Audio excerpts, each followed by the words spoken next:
Good evening everyone, welcome back to our channel. Today we will discuss about chemical properties of ethers, and in this video we will discuss about hydrolysis of ethers and the action of sulfuric acid on ethers. इस video में हम देखेंगे कि hydrolysis अगर हम ethers का कराते हैं तो क्या प्रोडक्ट मिलता है, और सेकंड जो केमिकल प्रॉपर्टी देखेंगे उसमें हम ईथर्स की रिएक्शन कंसंट्रेटेड सल्फ्यूरिक एसिड के साथ कराएंगे और उसको हीट करेंगे, फिर देखेंगे कि क्या प्रोडक्ट मिलता है। तो यहाँ पर हम दो केमिकल प्रॉपर्टीज़ को कवर करेंगे। तो सबसे पहली जो हमारी है उसको हम पढ़ेंगे हाइड्रोलिसिस। हाइड्रोलिसिस का मतलब क्या होता है? रिएक्शन विद वाटर, यानी यहाँ पर जो रिएक्शन होगी वो वाटर के साथ में होगी।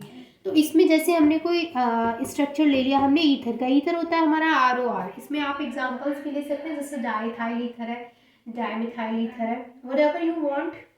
तो यहाँ पर हमने ये जनरल स्ट्रक्चर ले लिया है ईथर का, कि जो जनरल फॉर्मूला रहता है वो रहता है हमारा ROR। अभी ईथर को हमें वाटर के साथ में बॉईल करना है। अगर हम इसको वाटर के साथ में बॉईल करते हैं तो उस केस में क्या होता है, आप चाहे तो यहाँ पे इस तरीके से हीट का साइन लगा दिया, ठीक है।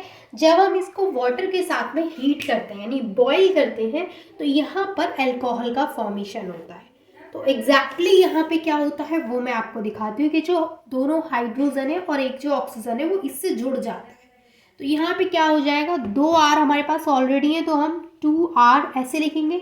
एक ऑक्सीजन ये और एक ऑक्सीजन ये जुड़ जाएगा तो 2O हो जाएंगे, 2 आगे लगा है, और दोनों हाइड्रोजन यहाँ पे जुड़ जाएंगे तो ये आगे 2 लगा है। तो हमें जो यहाँ पे फॉर्मेशन होता है वो होता है ROH। लेकिन कितने नंबर ऑफ मॉलिक्यूल्स? तो देयर आर 2 मॉलिक्यूल्स। ओके, तो ये जो हमें यहाँ पे मिला है वो है अल्कोहल।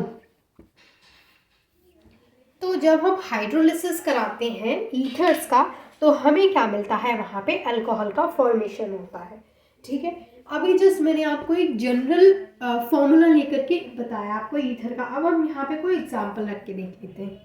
जैसे हमने यहाँ पे रख लिया इथाइल डाइथाइल ईथर, तो हो गया C2H5O C2H5, और इसको हम रिएक्ट कराएंगे वाटर के साथ, यानी हम इसको वाटर के साथ में बॉईल करेंगे। तो ये है हमारे पास डाइथाइल ईथर, डाइथाइल ईथर। अब यहाँ पर क्या होगा, जब हम इसको बॉईल करेंगे वाटर के साथ में तो यहाँ पे क्या होगा, 2 मॉलिक्यूल्स हमें मिलेंगे, किसके? ईथर के। सॉरी, ईथर के नहीं, अल्कोहल के मिलेंगे, क्योंकि ईथर से तो हम प्रिपेयर कर रहे हैं तो यहाँ पे अल्कोहल मिलेगा हमें। तो यहाँ पे होगा क्या, सबसे पहले तो हम 2 लगा देते हैं आगे। अब 2 के बाद क्या आ गया, ये C2H5, 2C2H5, 2 C2H5 है, यहाँ पे दोनों लिख दिए। ऑक्सीजन एक ये है और एक ऑक्सीजन ये है, तो 2 ऑक्सीजन है तो आगे 2 लगाए तो हो गया 2 ऑक्सीजन, और दोनों हाइड्रोजन जो है वो यहाँ आ गए, तो ये मिल गया हमें 2C2H5OH। यानी यहाँ पर हमें क्या मिल गया, ये इथाइल अल्कोहल मिल गया। लेकिन इथाइल अल्कोहल के कितने मॉलिक्यूल्स मिले हैं हमें, यहाँ पे 2 मॉलिक्यूल मिले हैं। तो इस तरीके से हमें यहाँ पे फॉर्मेशन हो जाता है अल्कोहल का। तो आई होप कि आपको हाइड्रोलिसिस क्लियर हो गया होगा। अब हमारी जो सेकंड केमिकल प्रॉपर्टी है वो है action of sulphuric acids on ethers. तो उसको देख लेते हैं, आप इसका स्क्रीनशॉट ले सकते हैं तब तक, ठीक है। चलिए अब हम बात करते हैं कि अगर हम ईथर्स की रिएक्शन कंसनट्रेटेड सल्फ्यूरिक एसिड के साथ में कराते हैं तो क्या प्रोडक्ट बनेगा। अब देखिए, जो लास्ट वीडियो थी हमारी उसमें मैंने आपको बताया था फॉर्मेशन ऑफ ऑक्सोनियम आयन, तो वहाँ पे भी मैंने आपकी जो रिएक्शन बताई थी वो सल्फ्यूरिक एसिड के साथ में ही बताई थी। लेकिन यहाँ पर क्या है कि वहाँ पे हमने जो रिएक्शन कराई थी वो कोल्ड में कराई थी, यहाँ पे हम क्या करेंगे, उसको हीट करेंगे, और हीट भी स्ट्रॉन्गली हीट करेंगे। तो जो हमारी सेकंड है केमिकल प्रॉपर्टी वो है एक्शन ऑफ सल्फ्यूरिक एसिड। तो यहाँ पे हम क्या करेंगे, जैसे हमने कोई भी ईथर ले लिया, ठीक है, मैंने जनरल ईथर का फॉर्मूला ले लिया यहाँ पे। अब इसको हमने सल्फ्यूरिक एसिड के साथ में रिएक्ट कराना है, जो कि हमारा कंसनट्रेटेड सल्फ्यूरिक एसिड है। अब यहाँ पे हम इसको स्ट्रॉन्गली हीट करेंगे इसको।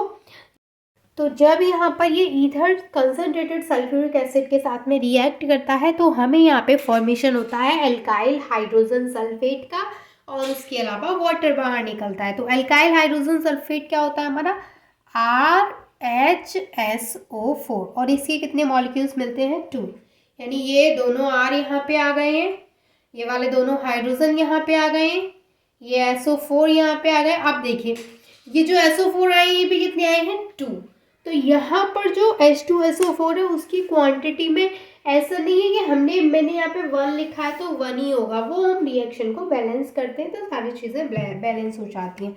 अभी यहाँ पे 2 हाइड्रोजन और 1 ऑक्सीजन का आइटम बचा, यानी ये वाला 2 हाइड्रोजन बचा और ये 1 ऑक्सीजन का आइटम ये वाला बचा। तो यहाँ पर अगर हम इसको बैलेंस करेंगे तो देखिए कैसे कर सकते हैं। 2R यहाँ पर है, 2R यहाँ पर है, 1 ऑक्सीजन यहाँ पर है, 1 ऑक्सीजन यहाँ पर है, ठीक है। 2 हाइड्रोजन यहाँ पर है, 2 हाइड्रोजन यहाँ पर है, लेकिन यहाँ पर 2 हाइड्रोजन एक्स्ट्रा है और यहाँ पर SO4 2 है और यहाँ पर 1 है। तो हम अगर इसके आगे 2 लगा दें तो हमारी रिएक्शन क्या हो जाएगी, बैलेंस हो जाएगी। देख लेते हैं चलिए एक बार। RO हाइड्रोजन और ये SO4। अब हम देख लेते हैं कि कितने कितने हैं हमारे पास। तो ये हम यहाँ पे मैं आपको बताती चलूँगी, पहले हम इस वाली साइड के काउंट करते हैं। यहाँ पे कितने आ रहे हैं 2, यहाँ पे ऑक्सीजन कितना है 1 और यहाँ पे इस वाली साइड में हाइड्रोजन कितने हैं, मैंने यहाँ पे 4 क्योंकि 2 आगे लगा रखा है मैंने, तो 2 2 सा 4 और यहाँ पे SO4 कितने हैं, तो यहाँ पे आ गया 2, तो ये हो गया 2।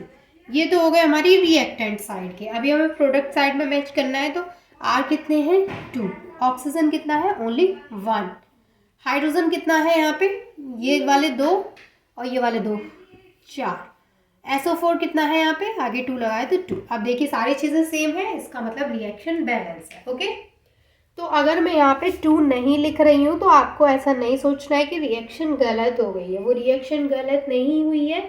मेरा ये चीज़ें लिखने का पर्पज़ सिर्फ यही था कि आपको चीज़ें क्लियर होनी चाहिए कि ये रिएक्शन गलत नहीं हुई है। अगर मैंने एक H2SO4 यहाँ पे लिखा है तो आपको उसको बैलेंस करना है। अगर आपको ऐसा लग रहा है कि इधर हाइड्रोजन, इधर जो SO4 है हमारा वो ज़्यादा है और इधर कम है, तो आप उसको बैलेंस कर सकते हैं सिंपली, ठीक है। तो ये चीज़ें आपको पता होनी चाहिए। तो ये थी हमारी आज की केमिकल प्रॉपर्टी जिसमें कि हमने हाइड्रोलिसिस एंड सल्फ्यूरिक एसिड का एक्शन पढ़ा था ईथर्स पर। तो I hope this is clear to all of you. If you have any doubt then you can ask me, and thank you so much for watching this video.